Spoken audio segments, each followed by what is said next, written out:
বাংলা চলচ্চিত্রের অভিনেত্রীদের মধ্যে অন্যতম ঝুমঝুম ব্যানার্জি।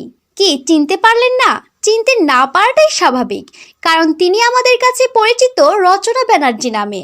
দীর্ঘ কয়েক দশক ধরে বাংলা চলচ্চিত্র জগতে সাবলীলভাবে অভিনয় করেছেন তিনি।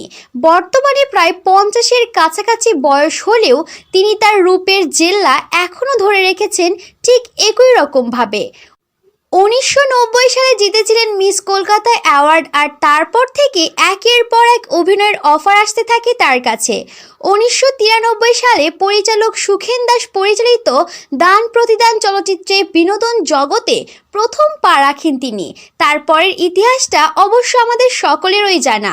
তবে বর্তমানে সিনেমা জগৎ থেকে কিছুটা দূরে সরেছেন অভিনেত্রী, কিন্তু তার জনপ্রিয়তা এখনও কমেনি।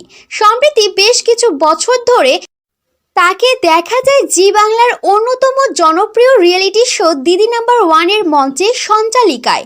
এসব বাদ দিলে ও সামাজিক মাধ্যমে অভিনেত্রী একইভাবে সক্রিয়, সেটা অবশ্য তার ইনস্টাগ্রাম প্রোফাইল দেখলেই বোঝা যায়। সেখানে দেখা যাচ্ছে বাংলা চলচ্চিত্র ইন্ডাস্ট্রির বুম্বাদা অর্থাৎ অভিনেতা প্রসেনজিৎ চট্টোপাধ্যায়ের সাথে ফটোশ্যুট করছেন তিনি।